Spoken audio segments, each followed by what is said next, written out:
কাশ্মীরের পেহেলগামে ভয়াবহ সন্ত্রাসী হামলার প্রেক্ষিতে ভারত ও পাকিস্তানের মধ্যে উত্তেজনা চরমে পৌঁছেছে।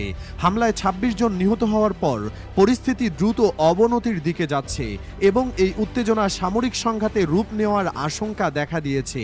এমন পরিস্থিতিতে পাকিস্তানের সেনাবাহিনী ও সরকারের শীর্ষ পর্যায়ের নেতারা কঠোর হুঁশিয়ারি দিয়েছেন যে ভারত যদি কোনো দুঃসাহসিক পদক্ষেপ নেয় তাহলে পাকিস্তানের জনগণ ও সশস্ত্র বাহিনী ঐক্যবদ্ধভাবে উপযুক্ত জবাব দেবে।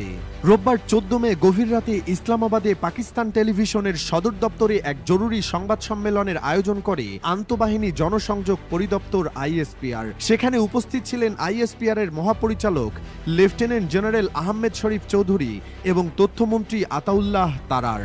তারা জানান, পাকিস্তান একটি শান্তিপ্রিয় দেশ এবং আঞ্চলিক শান্তি কামনা করে, কিন্তু যদি কেউ আগ্রাসনের চেষ্টা চালায় তবে তা মোকাবেলায় সশস্ত্র বাহিনী সম্পূর্ণ প্রস্তুত। এই বৈঠকে সংসদ সদস্যদের সামরিক প্রস্তুতি এবং কূটনৈতিক অবস্থান সম্পর্কে বিস্তারিত জানানো হয়। সংবাদ সম্মেলনে পাকিস্তানের প্রায় সব রাজনৈতিক দলের প্রতিনিধিরা উপস্থিত থাকলেও পাকিস্তান তেহরিকে ইনসাফ অংশ নেয়নি।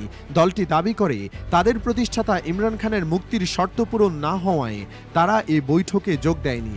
এদিকে কাশ্মীর ইস্যুতে চলমান উত্তেজনার মধ্যে সোমবার ৫ মে জাতিসংঘের নিরাপত্তা পরিষদ একটি রুদ্ধদ্বার বৈঠকে বসতে যাচ্ছে।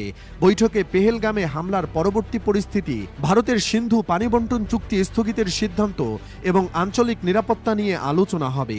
পাকিস্তানের অনুরোধে এই বৈঠক আহ্বান করা হয়েছে। পাকিস্তানের পররাষ্ট্র মন্ত্রণালয় জানিয়েছে তারা এই বৈঠকে ভারতের একতরফা পদক্ষেপ এবং সাম্প্রতিক উত্তেজনার বিষয়ে আন্তর্জাতিক সম্প্রদায়ের সামনে বিস্তারিত তুলে ধরবে। ভারতের পক্ষ থেকে ইতিমধ্যে একাধিক কড়া পদক্ষেপ নেওয়া হয়েছে। পাকিস্তানিদের ভিসা বাতিল, কূটনীতিক বহিষ্কার এবং সিন্ধু নদীর পানি বন্টন চুক্তি স্থগিতের পাশাপাশি সীমান্তবর্তী আতারি ওয়াঘা স্থল সীমান্ত বন্ধ করে দেওয়া হয়েছে। পাকিস্তান এসব পদক্ষেপকে যুদ্ধ ঘোষণার শামিল বলে উল্লেখ করেছে এবং পাল্টা প্রতিক্রিয়ায় ভারতের সঙ্গে বাণিজ্য স্থগিত এবং পাকিস্তানের আকাশ সীমায় ভারতীয় বিমান চলাচলে নিষেধাজ্ঞা আরোপ করেছে। এই উত্তেজনাকর অবস্থার মধ্যেই পাকিস্তান শনিবার আবদালি নামে একটি ব্যালিস্টিক ক্ষেপণাস্ত্রের পরীক্ষামূলক উৎক্ষেপণ করে, যার রেঞ্জ ৪৫০ কিলোমিটার। পাকিস্তানের দাবি এটি সিন্ধু মহড়ার অংশ হিসেবে করা হয়েছে। ভারতের কর্মকর্তারা এটিকে সরাসরি উস্কানিমূলক পদক্ষেপ বলে উল্লেখ করেছেন। উভয় দেশের এই ক্রমবর্ধমান উত্তেজনায় আন্তর্জাতিক মহলও উদ্বিগ্ন। জাতিসংঘ, যুক্তরাষ্ট্র এবং রাশিয়া সহ একাধিক আন্তর্জাতিক শক্তি ভারত ও পাকিস্তানকে সংযম প্রদর্শনের আহ্বান জানিয়েছে। রাশিয়া আরও জানিয়েছে দুই দেশ চাইলে তারা মধ্যস্থতা করতে প্রস্তুত। বর্তমানে কূটনৈতিক সম্পর্কের অবনতি, সীমান্ত সংঘর্ষ এবং পারস্পরিক নিষেধাজ্ঞার ফলে দক্ষিণ এশিয়ায় স্থিতিশীলতা হুমকির মুখে পড়েছে। জাতিসংঘের রুদ্ধদ্বার বৈঠকে এই উত্তেজনা প্রশমনে কোনো কার্যকর পদক্ষেপ নেওয়া হবে কিনা তা এখনও আন্তর্জাতিক সম্প্রদায়ের কড়া নজরে রয়েছে।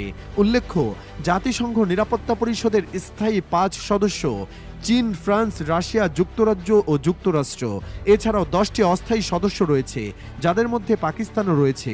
চলতি মে মাসে পরিষদের সভাপতিত্ব করছে গ্রিস, যারা এই সংকট মোকাবেলায় আলোচনায় গুরুত্বপূর্ণ ভূমিকা রাখতে পারে বলে মনে করা হচ্ছে।